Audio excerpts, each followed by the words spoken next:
Dans l'actualité internationale, une loi extrêmement restrictive en matière de droit à l'avortement est entrée en vigueur aujourd'hui en Floride. Et le président américain Joe Biden tient son adversaire républicain Donald Trump responsable de ce qu'il appelle un cauchemar. L'avortement est désormais interdit au-delà de 6 semaines de grossesse en Floride. Catherine Tonero.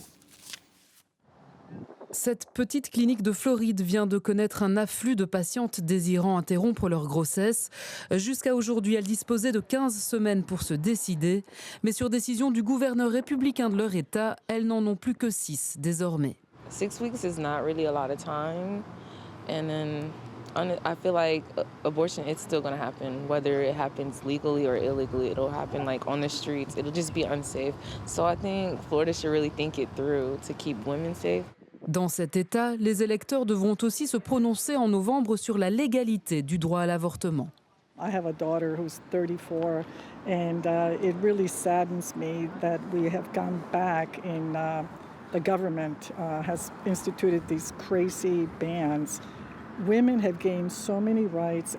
We have gone so far in the past 50 years. Women are not going to go back. Attendue dans le fief de Donald Trump quelques jours après une visite du président Biden, Kamala Harris doit y prononcer ce soir un discours indigné que son équipe de campagne a en partie dévoilé. Cette interdiction s'applique à de nombreuses femmes avant même qu'elles ne sachent qu'elles sont enceintes. Ce qui nous indique que les extrémistes qui ont rédigé cette interdiction ne savent même pas comment fonctionne le corps d'une femme. Ou bien ils s'en moquent.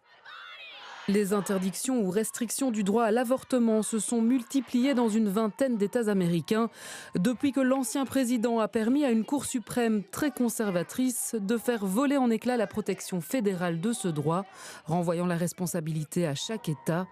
Les démocrates qui y voient un moyen de gagner des voix contre Donald Trump en ont fait un des enjeux clés de l'élection présidentielle à venir.